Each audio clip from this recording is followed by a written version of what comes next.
I want to wish all of you a happy new year.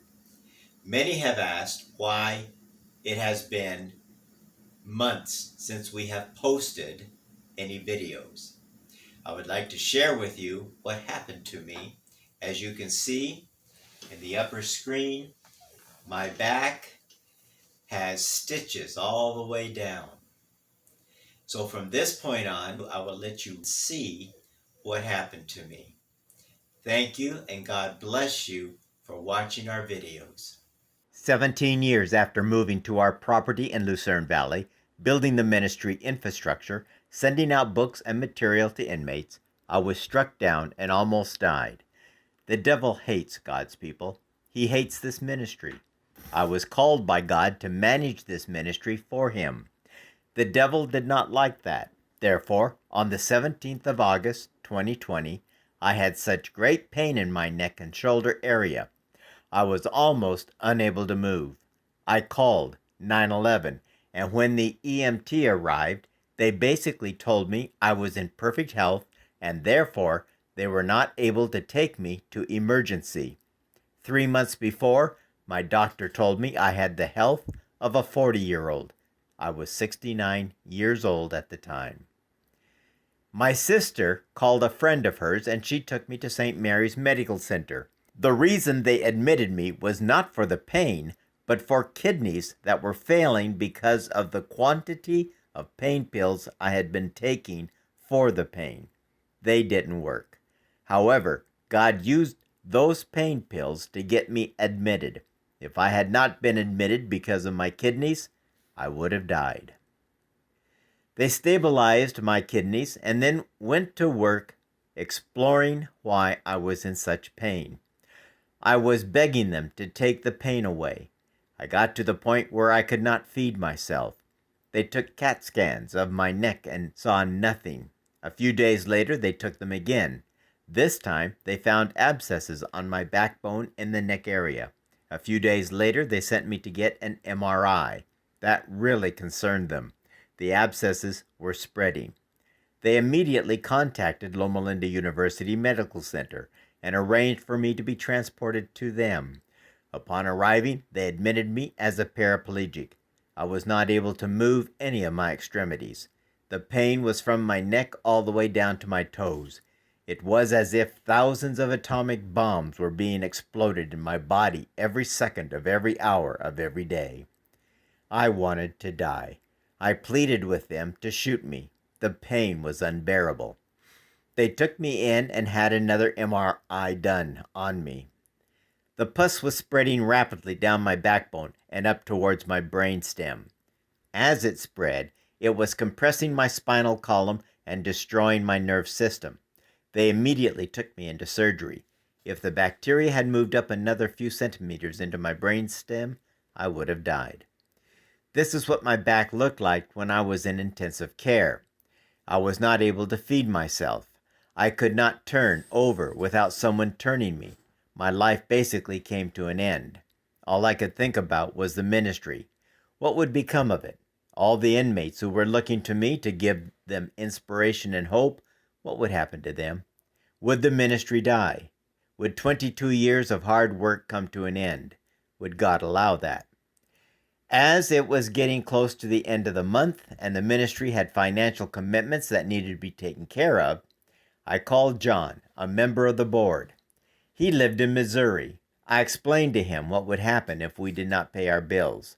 Also, the mail needed to be collected and processed. Inmates would be expecting their books. John told his employer that he would be back as soon as possible. He hopped in his car and drove 2,000 miles to California to take over the ministry. Of course, he knew nothing about the work. Therefore, when he arrived, the nurses would dial the phone for me and then prop it next to my ear. For days, from 8 in the morning until 5 in the evening, I would be giving John step-by-step instructions on how to answer the mail, how to put the names of the inmates into the computer, then how to print the newsletters and books. I still do not know how we did that. Only the Spirit of God could have shared the information through me to John, where the Spirit of God used John to understand what was being transmitted. However, John was able to answer the mail and print the material needed to go out. This kept the ministry up and running. End of month was right at the door. We had to pay our debts and obligations. Again, with the phone propped against my ear, I walked John through the process of paying off every obligation. It was truly a miracle. Considering my state of mind, the amount of drugs I was being given, the amount of pain I was suffering from, it is not possible for me to have given John the information he needed. Only by the power of the Spirit of God was it possible. John was at the ministry about 10 days, cleaning it up and getting it squared away. Juan came up, and John explained to him some of the methods needed to keep the ministry going. Then John had to go back to work, if he still had a job. When he got back, he not only had a job, he had 3 checks waiting for him. God blessed him for his dedication to this ministry. From ICU, I was transferred to a critical care unit. There, more miracles of the Lord continued. The devil wanted to destroy the ministry, but God was going to turn it around and show his great and mighty power. It was about this time I learned what my medical condition was technically called. Epidural abscesses. Nice name, but what pain. It appears to be very rare. It appears that there are no physical indicators for it. As in my case, it was just the pain. And even with that, they had no idea what was causing the pain. The medical staff thought I was going to be a paraplegic for the rest of my life. But one morning, when the neurological team came in to see how I was doing, I surprised them by kicking my left leg. They were amazed. I told them my left leg was ready to play soccer. However, I informed them that my right leg wanted to sit in the bleachers and watch. Never did they think I would be able to make this progress. As the days progressed, the pain was intense. I pleaded with them to take away the pain. They told me they were giving me the highest doses of pain medication allowed and at the closest intervals allowed. However, they gave me other medication that was not classified as pain medication, but did the same thing. So I was receiving huge amounts of pain medication, and still the pain was unbearable. I wanted to die. Through it all, even though I wanted to die, I let the Lord know that I was His and I would do as He pleased. I wanted to serve Him, even there in the hospital. Many of the workers were so impressed by my smile, good attitude, and joy I was bringing them. I explained to them that no matter what the situation, we must always keep a sense of humor and trust God. Over a few days, feeling came back to my body. However, just because I could feel didn't mean I could move. The pain was so great. I still could not turn from side to side without assistance. I was bedbound. They still had to feed me. I was not able to scratch my head, my ears, or my nose. Do you know how awful that is? A catheter was inserted. This was not good. As I improved over the next few days, they transferred me to Del Rosa Urgent Care Facility. There I learned how to feed myself. Soon they began physical therapy. First, there was simply learning how to sit up on the edge of the bed. As you can see, not a pretty sight. Next was learning to move from the bed to a wheelchair. This I learned rather easily and was soon able to scoot myself around the facility. From the wheelchair, it was time to walk. The physical therapy team really didn't think I could walk.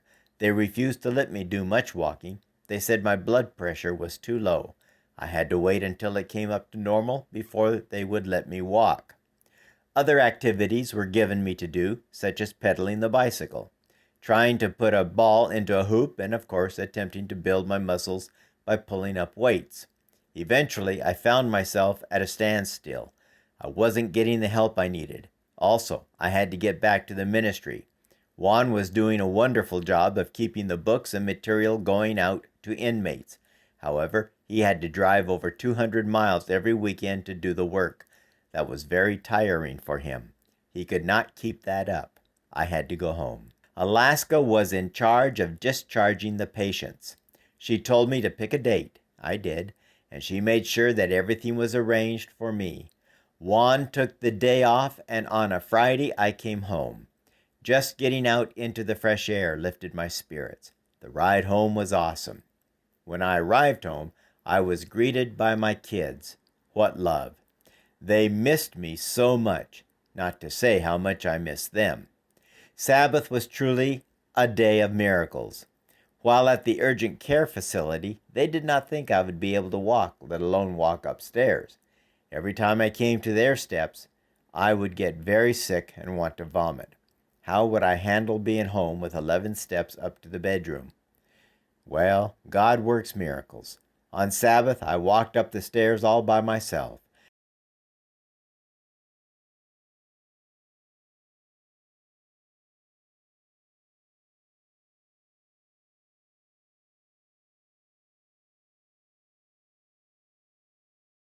At first, I used a walker to traverse the house, but within a few days, I was walking without the walker. Since then, I have been able to keep the ministry going forward. For a few more weeks, Juan continued to come and help with the mail, but then I was able to do the work myself. Little by little, strength came back to me. My right side is still much like a person with a stroke. My right foot drags a bit. My right hand needed help to brush my teeth, shave, and comb my hair, but slowly, even it is learning how to move. My biggest problem was the pain in my neck and shoulders. It was in that area where the surgeon had to remove the abscesses from the spine. The pain was intense. Then one Sabbath, exactly 60 days after surgery, I woke up, got out of bed, and went downstairs. Then I stopped and realized that I no longer had pain in my neck and shoulders. Praise God. About a week after returning home, I took the car for a drive around the property. I wanted to see if I could drive. Yes, I could. Sitting in the car, driving, was not a problem. It was after getting to where I was going, the walk. But God blessed, and I was able to drive to the post office only 5 miles away. That was the start. Soon I was able to stretch out my drives. God is blessing. This brings us up to now. I am still recovering. My hands and feet feel like they are in ice. I don't really know how I type except through the power of God. My feet and legs are unsteady. Every day is a trial in faith and endurance. Through this experience, I am learning to trust God even more than I had already trusted Him. God bless each of you this new year.